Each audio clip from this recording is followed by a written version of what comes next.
qui les intéressait. Alors moi je me suis dit que je vais tout faire pour sauver, bloquer un tout petit peu cette exploitation. Nous avons décidé d'entrer dans le Maï-Maï, croyant que c'était le seul cadre où nous pouvions freiner les appétits de ceux qui profitent de Kamituga, qui détruisent Kamituga. C'est seulement pour défendre les intérêts de la population.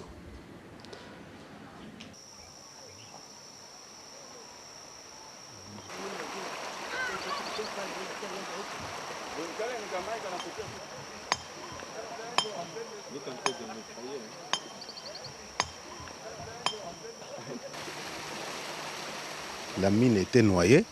C'était un acte volontaire des dirigeants à l'époque, puisqu'ils ont vu que c'était le seul moyen pour que les clandestins ne puissent pas s'approprier de cette mine.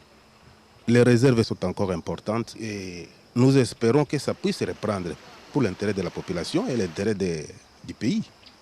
Quand on exploite cet or, la population va profiter et le pays aussi va profiter. Les clandestins creusent partout et l'armée rwandaise commence à prendre le contrôle de ce qui reste des installations. En 1997, juste avant l'exil de Mobutu, la société Banro signe avec l'État zaïrois une convention minière très avantageuse pour elle. L'État se retrouve avec 7% seulement des titres de propriété sur les gisements, contre 28% auparavant. Banro crée une nouvelle société, Sakima, et s'engage à poursuivre l'exploitation de la cassitérite. La nouvelle société est censée reprendre l'actif et le passif de Sominki, et donc le personnel et les arriérés de salaire. Des émissaires de la société profitent de la confusion pour venir sur place, en hélicoptère, encadrés de gardes du corps sud-africains.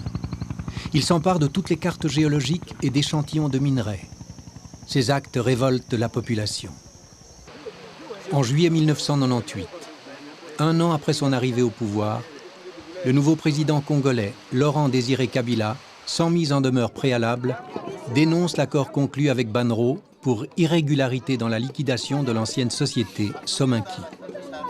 Il nationalise la nouvelle société Sakima, créée par Banro. Les habitants de Kamituga sont livrés à eux-mêmes. Leur amertume est profonde. Il n'y a que l'or de leur cité qui intéresse le monde. Nous avons été aussi offusqués de voir cette cité, qui est notre cité natale, être exploitée sauvagement par de militaires qui se comportent un peu comme dans un pays conquis. Le militaire du RCD qui fait exploiter les mines par la population, et sitôt ces derniers revenus de la carrière, on divise la recette par deux. C'est le système qu'on appelle système divisé par deux.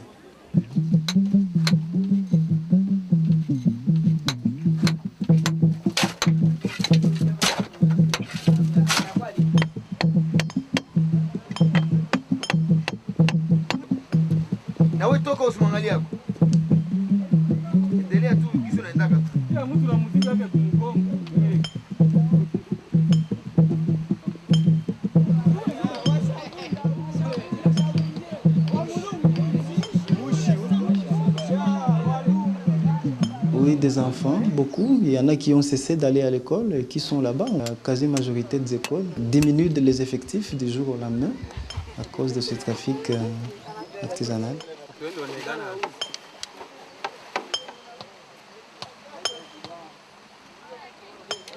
Il y a des enfants qui fuient les cours pour aller creuser. C'est-à-dire qu'ils donnent des raisons comme quoi il manque de l'argent pour payer, comme quoi la vie est devenue dure. Alors c'est comme ça qu'ils se laissent partir dans des mines pour payer les professeurs. Ici chez nous, il y a un système de payer les professeurs, sont des parents. Le gouvernement est devenu presque irresponsable, je vais dire. C'est à ce moment-là que les parents ou les enfants eux-mêmes se débrouillent pour avoir quelque chose à payer chaque fin du mois, au moins $3 par mois. Vous comprenez que pour un enfant qui n'a pas d'emploi, il doit tout faire pour chercher cet argent-là. Ils ne gagnent pas tellement. Il y a des fois qu'ils travaillent comme ça et qu'ils ne gagnent pas beaucoup. 0,5 à $1. Le maximum, c'est 2. $ par jour. Et à part ça, ils peuvent être utilisés par les mêmes gens qui les ont amenés à travailler. Ils peuvent être utilisés, ils peuvent être exploités comme femmes, comme des esclaves comme ça.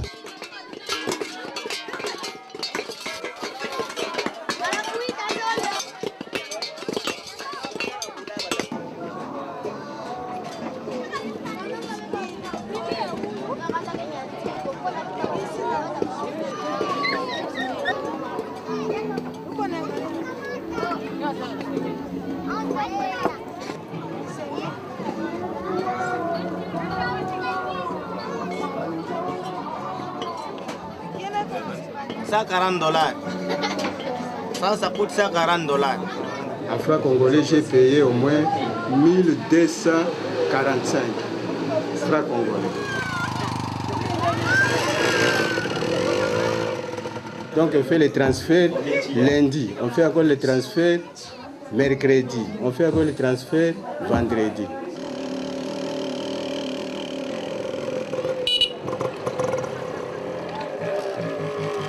Jusqu'à présent, j'ai une moto DT 125. Je travaille, je gagne à peu près $250. Ok. Chaque jour, je travaille, même à dimanche, je travaille. Partout, même à Bukavu, à Kamituga, à Kitutu, à Mwenga, partout.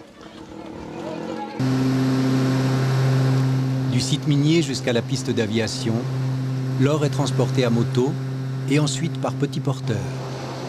L'avion reste le moyen de transport le plus sûr. Aucun contrôle aérien n'existe dans cette région. L'or circule librement et l'on compte quelquefois 20 rotations par jour, rien qu'à Kamituga. Autrefois, il n'y en avait que 2 par semaine.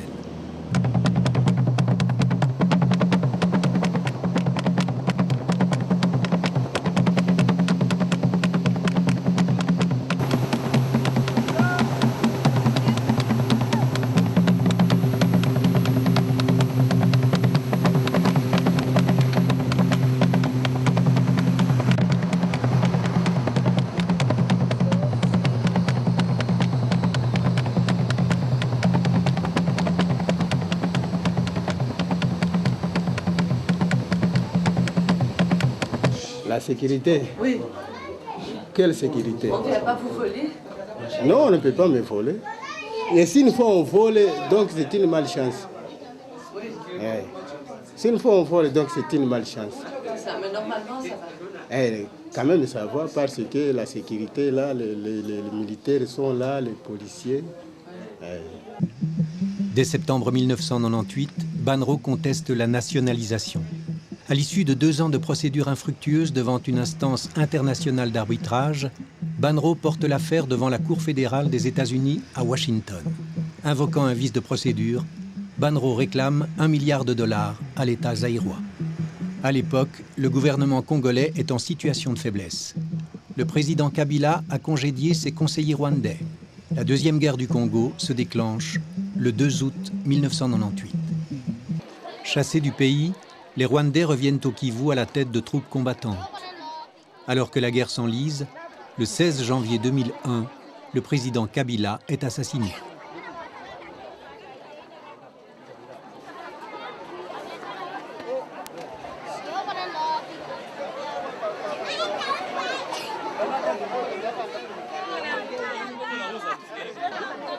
L'or apporte une certaine prospérité, mais seule une partie de la population profite de cette richesse. Les habitants ne survivent que grâce à la débrouille et au trafic.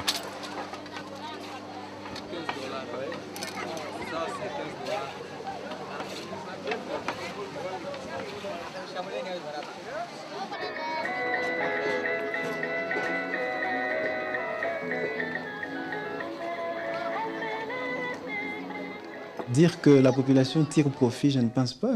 La population ne tire aucunement pas profit de ses ressources.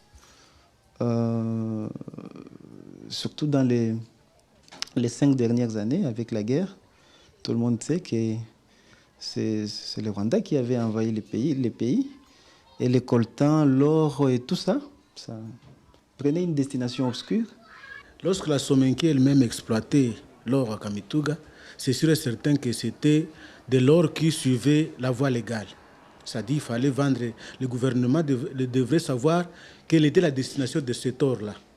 Mais dernièrement ici, quand les gens du RCD ont commencé à exploiter l'argent, c'est sûr et certain que cet argent servait à acheter des munitions pour la guerre. Parce que c'était une organisation vraiment bien structurée pour faire en sorte qu'on puisse avoir de l'argent pour acheter les munitions et les armes pour combattre le gouvernement.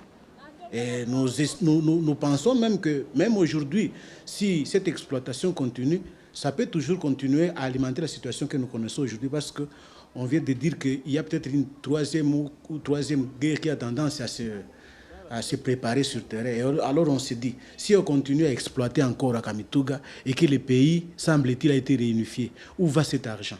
Cela nous fait penser effectivement à ce que nous appelons toujours, ce que nous avons toujours dénoncé, c'est-à-dire le pillage des ressources naturelles. Il n'y a aucun ordre et les exportations ne se font plus en ordre de telle sorte que même l'État ne perçoit rien en retour. Ce sont des arrangements entre les seigneurs de guerre. Ils doivent rendre des comptes à leur chef hiérarchique et la chaîne conduit jusqu'au commanditaire de la guerre.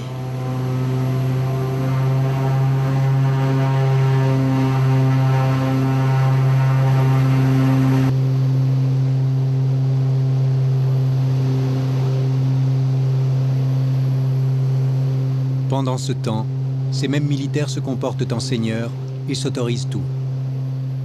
Il arrive des fois où les mêmes militaires, en circulant au niveau du quartier, s'il aperçoit une petite fille très belle là-bas, on enlève ça et puis on part avec la fille à l'état-major. Bon, il y a des fois où il passe 3 ou 4 jours, même une semaine, la famille n'a aucun mot à dire. Bon. Quand ils auront terminé leurs besoins, ils remettent la fille.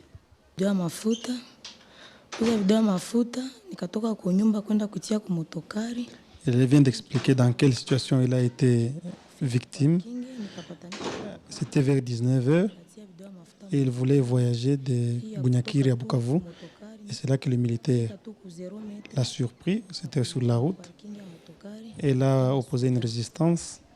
Le militaire a tiré sur elle 3 balles dans la jambe et puis l'a violée. Et puis maintenant le militaire voulait l'achever. Elle a pris l'arme que le militaire détenait. Ils ont commencé à se bagarrer. Le militaire voulait ravir l'arme. Et c'est ainsi que la population est venue. Le militaire a fui. Il a laissé l'arme et son chapeau. Le membre s'est nécrosé, faute de vascularisation. C'est ainsi qu'on était obligé de faire cette amputation. 5 jours après son admission à l'hôpital.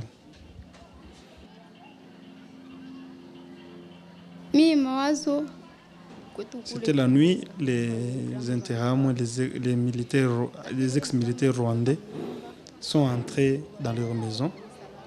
Ils l'ont violée, ils étaient à 2.